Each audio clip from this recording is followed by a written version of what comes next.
You've probably heard the name Marjorie Taylor Greene a lot. She's easily one of the most talked about figures in American politics. But what's interesting is her message seems to be hitting home with a really diverse crowd. Everyone from conservatives to, believe it or not, some socialists. So what's she really saying? We've gone through a recent, really in-depth interview to break down her worldview piece by piece. Let's get into it. All right, here's how we're going to break this down. We're going to start with how she sees herself as a total outsider. From there, we'll get into her biggest claim, that the whole system is just broken. We'll look at the evidence she points to, from the Epstein files to foreign influence, and then we'll connect the dots on how she links what's happening in Washington to the money problems regular Americans are facing.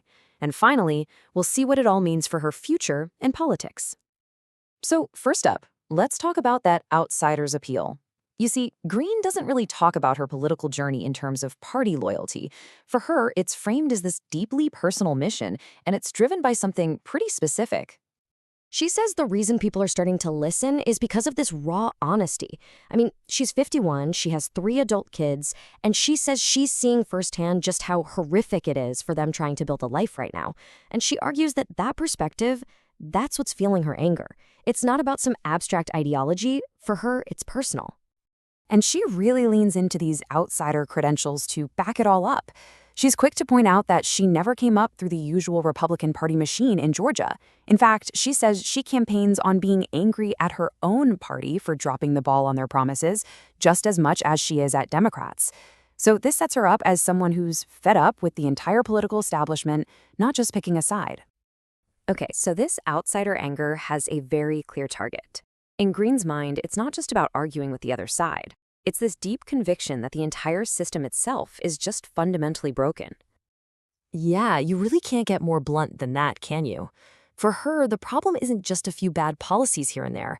It's the whole two-party structure, which she believes is failing literally everyone. This idea is really the bedrock of her entire worldview. So how does she see this failure playing out? Well, it all boils down to what she sees as totally backwards priorities. She argues that Washington is obsessed with shipping hundreds of billions of dollars overseas for wars, for foreign aid, while completely ignoring the crises happening right here at home. Americans, she says, are getting crushed by unaffordable health insurance, the skyrocketing cost of living, and a housing market that feels impossible for young people. It's a total disconnect in her eyes. And to prove her point about this corruption, she points to a really powerful and, let's face it, controversial example: the ongoing battle for transparency around the Jeffrey Epstein files. This is the question she just keeps hammering home. She argues that the reason the full Epstein client list hasn't been released has nothing to do with Democrats or Republicans. She says it's a systemic problem, one that exposes a deep, dark secrecy at the highest levels of power that cuts across both parties. Now, it's really important to get this straight. These are not confirmed names. They are descriptions of the types of powerful people allegedly on that list, descriptions that were actually read out loud on the House floor. Greene's argument is that this list of powerful figures from Hollywood, royalty, big finance, government is the exact reason the full truth is being buried. The network, she claims, is just too powerful and has way too much to lose. But wait, the alleged cover-up goes even deeper. Greene says that in a private oversight meeting, an attorney for Epstein's victims looked members of Congress in the eye and told them directly, "You need to get the CIA files." She presents this as this bombshell moment, suggesting it's not just about powerful individuals, but that the intelligence community itself could be holding the keys to the whole thing. This whole theme of hidden influence doesn't just stop with individuals. Greene also takes aim at powerful organizations, and she specifically calls out the pro-Israel lobbying group AIPAC. So AIPAC is a huge lobbying force in Washington that advocates for Israel's interests. And Greene looks at this and asks a pretty simple legal question. If your entire purpose is to advocate for another country's interests, why aren't you required to register as a foreign agent under FARA?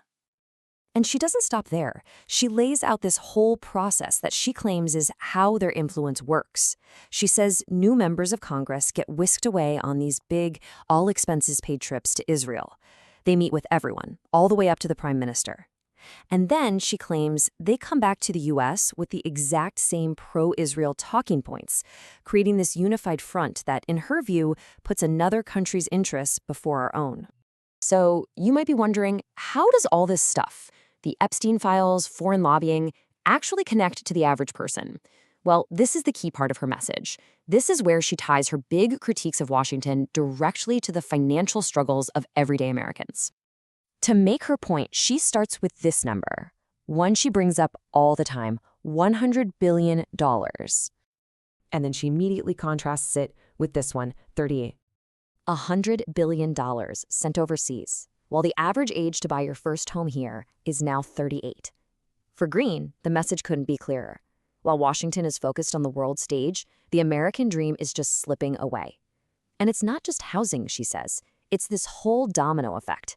Health insurance premiums that are about to explode, huge firms like Blackstone snapping up all the starter homes, families just trying to survive on credit cards, and even baby boomers who can't sell their homes because of massive tax hits. So, when you put all this together, how does she see her own role in politics? Her message is becoming more and more populist, and it's making a lot of people wonder, where exactly does she fit in? You know, when people ask what happened to Marjorie, this is basically her answer. She completely rejects the idea that her job is to just be a cheerleader for the Republican Party. She insists her loyalty isn't to a team jersey, it's to her principles and to the people she feels are being ignored by everybody in Washington. At the end of the day, she positions herself as a problem solver, plain and simple. She says her only focus is on fixing the country, and she's more than willing to cause a stir and go against anyone, even leaders in her own party, if that's what it takes. And all of this, it really builds to this one provocative question she was asked directly. Even though she claims to hate politics, her intense focus on these issues and her willingness to buck the system has a lot of people wondering if this whole outsider crusade is building up to something bigger. Maybe a run for the highest office. It's a question that really makes you think about her future.